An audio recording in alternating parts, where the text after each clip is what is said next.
प्रिय व्यूवर्स, आपके अपने चैनल जॉब अड्डा एकेडमी में आपका हार्दिक स्वागत है। तो फ्रेंड्स, आज से हम लोग एक नया टेस्ट सीरीज एडुटेरिया टेस्ट सीरीज को लेकर चलेंगे। और यह टेस्ट सीरीज प्रतियोगी छात्रों के बीच काफ़ी लोकप्रिय है। यानी एडुटेरिया टेस्ट सीरीज प्रतियोगी छात्रों के बीच सफलता का पर्याय बन चुका है। और यह टेस्ट सीरीज बिहार दरोगा पीटी एवं मेंस के अलावा बिहार परिवहन दरोगा 66वीं बीपीएससी, बिहार एसएससी एवं अन्य गवर्नमेंट एग्जाम के लिए काफ़ी बेनिफिशियल साबित होगा। तो आप लोगों से गुजारिश है कि इस टेस्ट सीरीज का पूरा फ़ायदा उठाएं और इस टेस्ट सीरीज को डेली अटेंड करें। तो चलते हैं आज के पहले प्रश्न पर कि भारत के साथ व्यापार करने का चार्टर महारानी एलिजाबेथ द्वारा कब दिया गया था।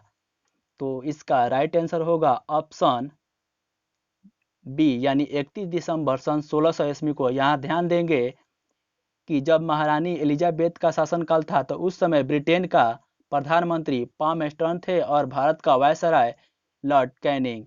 तो चलते हैं नेक्स्ट क्वेश्चन की ओर। भारतीय राष्ट्रीय आंदोलन के प्रारंभ से ही उग्र राष्ट्रवादियों का भी वर्ग था। निम्न में से कौन नहीं शामिल है, यानी उग्र दल में कौन शामिल नहीं है। आप लोग जानते हैं कि लाल, बाल और पाल ये सभी उग्र वर्ग के थे। तो इनमें जो शामिल नहीं थे वो हैं एमजी रनाडे, यानी राइट आंसर होगा ऑप्शन सी। इनके अलावा अरविंद घोष भी उग्र दल के ही थे। तो चलते हैं नेक्स्ट क्वेश्चन की ओर। 1916 में कांग्रेस और मुस्लिम लीग के बीच लखनऊ समझौता हुआ, उसके कौन से परिणाम बाद में घातक सिद्ध हुए। तो इसका राइट आंसर होगा ऑप्शन सी, यानी कांग्रेस द्वारा मुसलमानों के प्रति संतुष्ट कारण नीति का आरंभ, यानी संतुष्टि कारण नीति का आरंभ। कहने का तात्पर्य है कि कांग्रेस और मुस्लिम लीग के बीच समझौता तो हो गया, लेकिन इनके विचारों में मतभेद अब भी बने रहे। चलते हैं नेक्स्ट क्वेश्चन की ओर। यहाँ ध्यान देंगे कि 1916 का जो कांग्रेस और मुस्लिम लीग का जो लखनऊ अधिवेशन हुआ था, इसकी अध्यक्षता अंबिका चरण मजूमदार ने किए थे। तो चलते हैं नेक्स्ट क्वेश्चन की ओर। व्यक्तिगत सत्याग्रह किस गवर्नर जनरल के काल में हुआ। तो इसका राइट आंसर होगा ऑप्शन सी, यानी लॉर्ड लन लिनलिथगो। यहाँ ध्यान देंगे कि व्यक्तिगत सत्याग्रह के अंतर्गत प्रथम सत्याग्रही विनोबा भावे थे एवं दूसरे सत्याग्रही जवाहरलाल नेहरू। तो चलते हैं नेक्स्ट क्वेश्चन की ओर। भारतीय राष्ट्रीय कांग्रेस की पूर्ववर्ती संस्थाओं में सबसे पहली और प्रमुख संस्था थी, यानी इनमें से कौन सी थी। तो इसका राइट आंसर होगा ऑप्शन सी, यानी ब्रिटिश इंडिया एसोसिएशन। तो चलते हैं नेक्स्ट क्वेश्चन की ओर। पूना समझौता किन दो पक्षों के बीच हुई थी।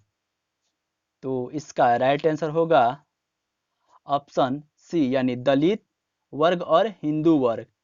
यहाँ ध्यान देंगे कि पूना समझौता जो हुआ था वह महात्मा गांधी एवं दलित नेता भीमराव अंबेडकर के बीच हुआ था। और पूना समझौता के तहत दलित वर्गों के लिए 147 सीटें आरक्षित की गई थी। तो चलते हैं नेक्स्ट क्वेश्चन की ओर। Dadabhai Naoroji British House of Commons के लिए चुने जाने वाले पहले भारतीय थे। उन्होंने किस पार्टी के टिकट पर चुनाव जीता। तो इसका राइट आंसर होगा ऑप्शन बी, यानी लिबरल पार्टी के टिकट पर। और कब जीते, तो 1892 में।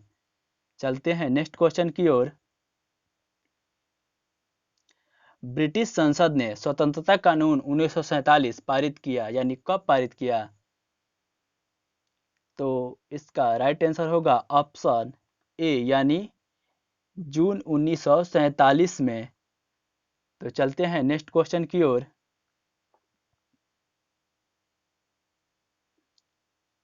मुस्लिम लीग ने पाकिस्तान की मांग आधिकारिक तौर पर किया, यानी कब किया। तो इसका राइट आंसर होगा ऑप्शन सी, यानी मार्च 1940 में। तो चलते हैं नेक्स्ट क्वेश्चन की ओर। भारत में थियोसॉफिकल मत का किसने प्रारंभ किया। तो इसका राइट आंसर होगा ऑप्शन डी, यानी मैडम ब्लाटवस्की और कर्नल आलकट यानी भारत में थियोसॉफिकल सोसाइटी के ये संस्थापक थे। तो चलते हैं नेक्स्ट क्वेश्चन की ओर।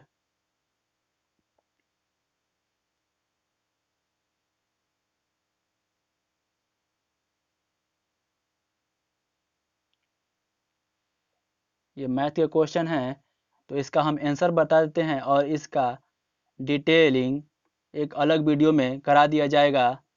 तो 11 का जो आंसर होगा वो आपका ऑप्शन सी होगा। वहीं 12 का ऑप्शन बी होगा यानी 20। वही 13 का होगा डी। 14 का होगा ए। 15 का डी। यहाँ से आते हैं हम लोग फिर से 16 पर स्टार्ट करते हैं कि हाल ही में सुर्खियों में रहा बोगनविल किस देश से संबंधित है। तो इसका राइट आंसर होगा ऑप्शन बी यानी पापुआ न्यू गिनी से संबंधित है। तो ये क्यों चर्चा में रहा, तो ये बोगनविल जो है यह अलग देश की मांग कर रहा है, यानी पापुआ न्यू गिनी से अलग होने की बात कर रहा है। तो चलते हैं नेक्स्ट क्वेश्चन की ओर। सुनहरा रेशा होता है, यानी सुनहरा रेशा किसे कहते हैं, गोल्डन फाइबर। सुनहरा रेशा मतलब गोल्डन फाइबर। तो गोल्डन फाइबर आपको कहते हैं जूट को। तो ध्यान देंगे। तो चलते हैं नेक्स्ट क्वेश्चन की ओर। न्यू कैसल पोर्ट जो दुनिया का सबसे बड़ा कोयला निर्यात बंदरगाह है, यह किस देश में स्थित है। तो इसका राइट आंसर होगा आपका ऑप्शन बी यानी यह ऑस्ट्रेलिया में स्थित है। यानी न्यू कैसल पोर्ट हंटर नदी के तट पर अवस्थित है और यह विश्व का सबसे बड़ा कोयला निर्यातक बंदरगाह है जो ऑस्ट्रेलिया में है। तो चलते हैं नेक्स्ट क्वेश्चन की ओर। देशांतर रेखाओं के संबंध में कौन सही है। तो इसका राइट आंसर होगा ऑप्शन डी यानी देशांतर के मध्य सर्वाधिक दूरी विषुवत रेखा पर होती है। विषुवत रेखा पर होती है। और विषुवत रेखा कौन है, तो विषुवत रेखा पृथ्वी के 2 बराबर भागों में बांटने वाली रेखा को विषुवत रेखा कहते हैं। तो चलते हैं नेक्स्ट क्वेश्चन की ओर। धूपगढ़ी चोटी किस श्रेणी की सर्वोच्च चोटी है। तो इसका राइट आंसर होगा ऑप्शन ए यानी सतपुड़ा की यह सर्वोच्च चोटी है। और यह सतपुड़ा रेंज कहाँ है, तो यह पड़ता है आपका मध्य प्रदेश और महाराष्ट्र में। तो चलते हैं नेक्स्ट क्वेश्चन की ओर। निम्नलिखित में से कौन सी नदी अपने मार्ग बदलने के लिए प्रख्यात है। तो इसका राइट आंसर होगा ऑप्शन बी यानी कोसी नदी। इसीलिए इसको बिहार का शोक कहा जाता है। वहीं ऑप्शन में सी यानी दामोदर नदी भी है, तो दामोदर नदी को बंगाल का शोक कहा जाता है। तो चलते हैं नेक्स्ट क्वेश्चन की ओर। किस मृदा प्रारूप में लोहे के अतिरिक्त मात्रा होने के कारण अनुपूरक हो जाती है। अनुवर्वक हो जाती है। तो इसका राइट आंसर होगा ऑप्शन सी यानी लेटेराइट मृदा। तो चलते हैं नेक्स्ट क्वेश्चन की ओर। मिश्रित कृषि में सम्मिलित होता है, यानी मिश्रित कृषि किसे कहते हैं। तो इसका राइट आंसर होगा ऑप्शन डी यानी फसलों के साथ पशुपालन करना। यानी कृषि भी कीजिए और पशुपालन भी कीजिए, इसी को क्या कहेंगे, मिश्रित कृषि। तो चलते हैं नेक्स्ट क्वेश्चन की ओर। भारत का सबसे पुराना तेल भंडार कहाँ स्थित है। तो इसका राइट आंसर होगा ऑप्शन डी यानी डिगबोई में। और ये डिगबोई कहाँ है, तो डिगबोई जो है असम में स्थित है। तो चलते हैं नेक्स्ट क्वेश्चन की ओर। निम्नलिखित में से कौन जोवियन ग्रह नहीं है। जोवियन ग्रह नहीं है। तो इसका राइट आंसर होगा ऑप्शन ए यानी शुक्र।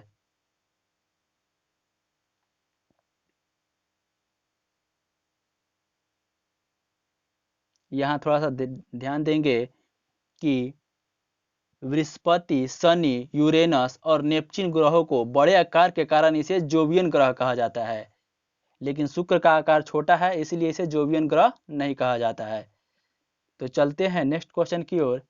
विक्टोरिया जलप्रपात किस नदी पर स्थित है? तो इसका राइट आंसर होगा ऑप्शन डी, यानी यह जो है जेम्बेजी नदी पर स्थित है। विक्टोरिया जलप्रपात दक्षिण मध्य अमेरिका में जाम्बिया, जिम्बाब्वे की सीमा पर जेम्बेजी नदी पर स्थित है। विक्टोरिया झील जो है यह अफ्रीका महादेश में है।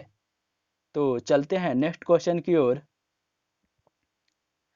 निम्नलिखित में से कौन सही सुमेलित है?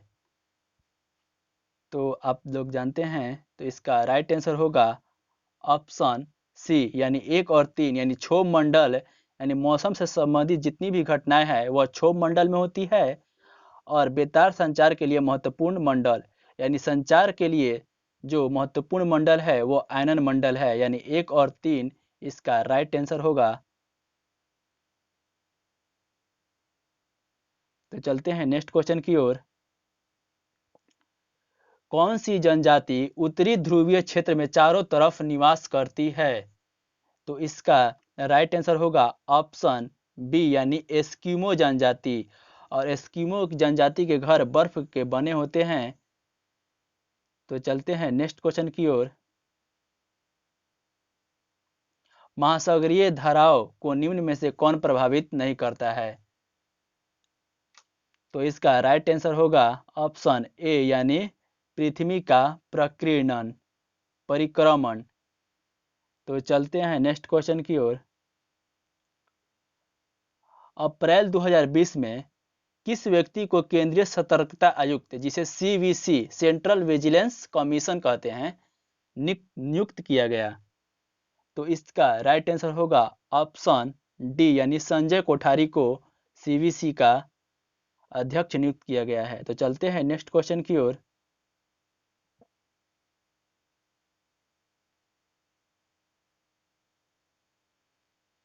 मई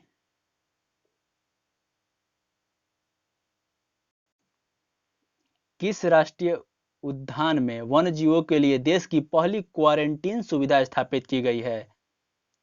तो इसका राइट आंसर होगा ऑप्शन सी, यानी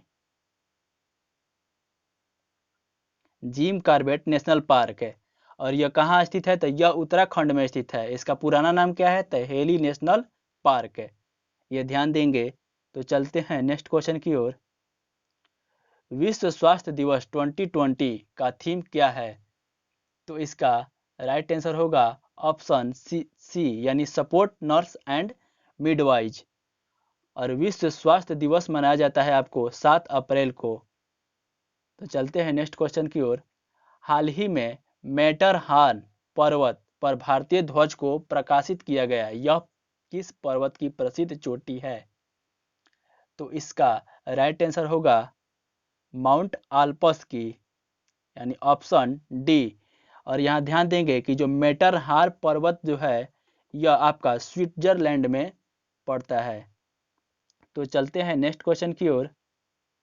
महिलाओं को मास्क बनाने के लिए प्रोत्साहित करने हेतु जीवन शक्ति योजना किस राज्य सरकार द्वारा जारी किया गया, यानी प्रारंभ किया गया? तो यह इसका राइट आंसर होगा ऑप्शन ए, यानी मध्य प्रदेश द्वारा। यानी मध्य प्रदेश सरकार ने महिलाओं को मास्क बनाने के लिए प्रोत्साहित करने हेतु जीवन शक्ति योजना प्रारंभ किया है। तो चलते हैं नेक्स्ट क्वेश्चन की ओर। अंतर्राष्ट्रीय मानवाधिकार दिवस किस तिथि, यानी किस दिन को मनाया जाता है? तो इसका राइट आंसर होगा ऑप्शन सी, यानी 10 दिसंबर को अंतर्राष्ट्रीय मानवाधिकार दिवस मनाया जाता है। तो चलते हैं नेक्स्ट क्वेश्चन की ओर। देश के पहले ट्रांसजेंडर यूनिवर्सिटी की स्थापना कहाँ की जाएगी? तो यह की जाएगी आपको कुशीनगर में। और कुशीनगर कहाँ है? तो कुशीनगर उत्तर प्रदेश में स्थित है। तो चलते हैं नेक्स्ट क्वेश्चन की ओर। इंडिया करप्शन सर्वे 29 यानी 2019 के अनुसार देश के सबसे भ्रष्ट राज्यों की सूची में प्रथम स्थान पर कौन है? तो सबसे प्रथम स्थान पर जो है वो है आपका राजस्थान, और राजस्थान के मुख्यमंत्री कौन है? तो अशोक गहलोत। तो चलते हैं नेक्स्ट क्वेश्चन की ओर। हज प्रक्रिया को पूरी तरह डिजिटल बनाने वाला विश्व का पहला देश कौन बना है? तो इसका राइट आंसर होगा ऑप्शन ए यानी भारत। राइट आंसर होगा ऑप्शन ए भारत। यहाँ ध्यान देंगे कि भारत में दुनिया के सबसे अधिक मुसलमानों के लिहाज से दूसरे नंबर पर सबसे अधिक मुसलमान रहते हैं। पहले नंबर पर इंडोनेशिया में, वहीं दूसरे नंबर पर भारत में। तो चलते हैं नेक्स्ट क्वेश्चन की ओर। पुरुष हॉकी विश्व कप 2023 किस देश में प्रस्तावित है? तो इसका राइट आंसर होगा ऑप्शन डी यानी भारत में। तो चलते हैं नेक्स्ट क्वेश्चन की ओर। दिसंबर 2019 को बिहार के मुख्यमंत्री नीतीश कुमार ने जल जीवन हरियाली मिशन की शुरुआत किस जिले से की? तो इसका राइट आंसर होगा ऑप्शन सी यानी पश्चिमी चंपारण जिले से। यहाँ ध्यान देंगे कि पश्चिमी चंपारण जो जिला है यह बिहार का सबसे बड़ा जिला क्षेत्रफल के लिहाज से है। वहीं गया जो है यह क्षेत्रफल के लिहाज से बिहार का दूसरा सबसे बड़ा जिला है। तो चलते हैं नेक्स्ट क्वेश्चन की ओर। ड्रीम ऑफ ए बिलियन पुस्तक किसके द्वारा लिखी गई है? तो इसका राइट आंसर होगा आपका ऑप्शन डी यानी इस पुस्तक को दो लोगों ने मिलकर लिखा है। तो कौन कौन? तो बोरिया मजूमदार एवं नलिनी मेहता ने इस पुस्तक को लिखा है। तो चलते हैं नेक्स्ट